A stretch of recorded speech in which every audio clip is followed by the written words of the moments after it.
ప్రభునందు ప్రియులారా, మీ అందరికీ ప్రభు అయిన యేసుక్రీస్తు నామమున నా ప్రత్యేకమైన వందనాలు తెలియజేస్తున్నాను. అదేవిధంగా 2021 నూతన సంవత్సర శుభాకాంక్షలు. ఎక్కడ చూచినా భవిష్యత్తు గూర్చిన ఆలోచనలే, భవిష్యత్తును గూర్చిన మాటలే, భవిష్యత్తును గూర్చిన చర్చలే. ఏ నోట విన్నా 2020 మనకు మిగిల్చినటువంటి చేదు అనుభవాలను గురించిన సంభాషణలే. ఏది ఏమైనప్పటికీ ప్రభు మరొక సంవత్సరాన్ని మనకు అనుగ్రహించారు. భవిష్యత్తు ఎలా ఉంటుందో మనకెవరికీ తెలియదు. ఒకటి మాత్రం నిజం, ఈ లోకములో అన్నీ మారిపోతూనే ఉంటాయి. మనుషులైనా, పరిస్థితులైనా, నైతిక విలువలైనా మారిపోతూనే ఉంటాయి. మారనివాడు దేవుడు మాత్రమే. మార్పు చెందేవన్నీ చెప్పేదొక్కటే, మారనివాడు దేవుడని. మార్పు సైతం నిరంతరం మారుతూనే ఉంటుంది. మనం గమనించాలి, క్రీస్తునందు విశ్వాసం ఉంచిన వ్యక్తి ఎప్పుడూ కలవరపడడు. ఈ విశ్వాసం మనల్ని ఎప్పటికీ సిగ్గుపరచదు. గతం మిగిల్చిన గాయాల నుంచి మనం అతి సులువుగా కోలుకుంటాం. ఎందుకు అంటే నిరీక్షణ వలన ఉత్సాహం మనం చేపడుతూ ఉంటాం గనక. పౌలు భక్తుడు అన్నాడు, ధైర్యమును నిరీక్షణ వలన ఉత్సాహమును తుదమట్టుకు స్థిరముగా చేపట్టిన ఎడల మనమే ఆయన ఇల్లు అన్నాడు. విశ్వాసిలో నిరీక్షణను గూర్చిన ఉత్సాహం విస్తారంగా ఉంటుంది. కాలం అనేది ఎల్లప్పుడూ మారుతూనే ఉంటుంది. ఎప్పుడు ఏం జరుగుతుందో మనకెవరికీ అర్థం కాదు. కొంతమంది గతంలో జీవిస్తూ ఉంటారు, మరి కొంతమంది భవిష్యత్తులో జీవిస్తూ ఉంటారు. గతాన్ని గురించి పశ్చాత్తాపడుతూ కొందరు, భవిష్యత్తును గురించి భయపడుతూ మరికొందరు తమ కాలాన్ని గడుపుతూ ఉంటారు. ఇవి రెండు కూడా సరైన విధానాలు కావు. ఈ రెండు సిలువల మధ్య మనిషి సిలువ వేయబడి ఉన్నాడు. Past failures, future worries.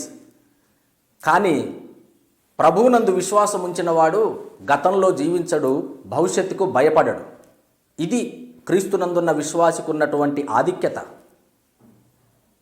పౌలు భక్తుడు తన జీవిత అనుభవంలో నుంచి ఒక మాట చెప్పాడు. ఫిలిప్పీలకు లేఖ రాస్తూ అన్నాడు, నేను ఇదివరకే గెలిచితిని అని అయినను, సంపూర్ణ సిద్ధి పొందితిని అని అయినను అనుకుంటలేదు, కానీ దేని చేత క్రీస్తు యేసు చేత పట్టబడితినో దాని కొరకే పరుగెత్తుచున్నాను. సహోదరులారా, నేను ఇదివరకే పట్టుకొని ఉన్నానని తలంచుకొనను, కానీ ఇది ఒక్కటి చేయుచున్నాను, వెనక ఉన్నవి మరిచి ముందున్న వాటి కొరకు వేగిరపడుచు క్రీస్తునందు దేవుని వలన కలిగిన పిలుపునకు కలుగు బహుమానమును పొందవలెనని గురి యొద్దకే పరిగెత్తుచున్నాను. పౌలు జీవితంలో నుండి మనం నేర్చుకోవలసిన పాఠం ఒకటి ఉంది. ఆయన వెనక ఉన్నవి మరిచిపోతాడు, ముందున్న వాటి కొరకు వేగిరపడతాడు. ఎవరు గతంలో బ్రతుకుతారు తెలుసా? ముందేముందో తన కొరకు ముందు ప్రభువు ఏమి సిద్ధపరిచాడో ఎరగని వారు మాత్రమే. గతాన్ని మరిచిపోవాలి. Last day was ended last night. నిన్నలో ఎప్పుడు మనం బ్రతకూడదు. భవిష్యత్తును గురించి ఒక ఆతురత, ఒక ప్యాషన్ కలిగి మనం ముందుకెళ్ళాలి. ముందున్న వాటి కొరకు వేగిరపడని వాడే వెనకున్న వాటిని లక్ష్య పెడతాడు. గతం అనేది ఎప్పుడు కూడా మనల్ని ముందుకు నడిపించే ఒక చుక్కానిలా ఉండాలి తప్ప మనల్ని కట్టిపడేసే ఒక లంగర్లా ఉండకూడదు. గతంలో మనం సాధించిన విజయాలు కావచ్చు, గతంలో మనం పొందిన అపజయాలు కావచ్చు, అవేవి కూడా మన భవిష్యత్తు జీవితానికి అవరోధాలుగా మనం ఎంచుకోకూడదు. విజయాలను చర్చించుకుంటూ అపజయాలను గురించి చింతిస్తూ మనం కాలం వృధా చేస్తే తిరిగి వెళ్ళిన కాలం మరలా రాదు. Time has no resurrection. Amy Carmichael అనే భక్తురాలు ఈ మాట అన్నది. We have eternity to discuss our success, but we have little time to do work for the lord. పరిచర్యలో మనం సాధించిన విజయాలను చర్చించుకోవడానికి మనకు నిత్యత్వం అంతా ఉంది, కానీ ప్రభు కొరకు పని చేయడానికి మనకు సమయం కొంచెమే ఉంది. మనకు 1000 జన్మలు లేవు, ఒక్క జన్మే ఉంది. ప్రభు కొరకు పనికి పూనుకుందాం. విశ్వాసమునకు కర్తయు దానిని కొనసాగించువాడైన యేసు వైపు చూచుచు మన ఎదుట ఉంచబడిన పందెములో ఓపికతో పరిగెత్తుదాం. భవిష్యత్తు ఎలాగైనా ఉండనివ్వండి, మనం పరలోకమునందును భూమి మీదను సర్వాధికారం కలిగి ఉన్నటువంటి ప్రభు అయిన యేసుక్రీస్తు వైపు చూద్దాం. పరిస్థితుల వైపు కాదు, ప్రభు వైపు చూద్దాం. క్లైమేట్ కాన్షియస్గా మనం ఉండకూడదు, క్రైస్ట్ కాన్షియస్గా మనం ఉందాం. ప్రభు వైపు చూద్దాం, పరిస్థితుల వైపు కాదు.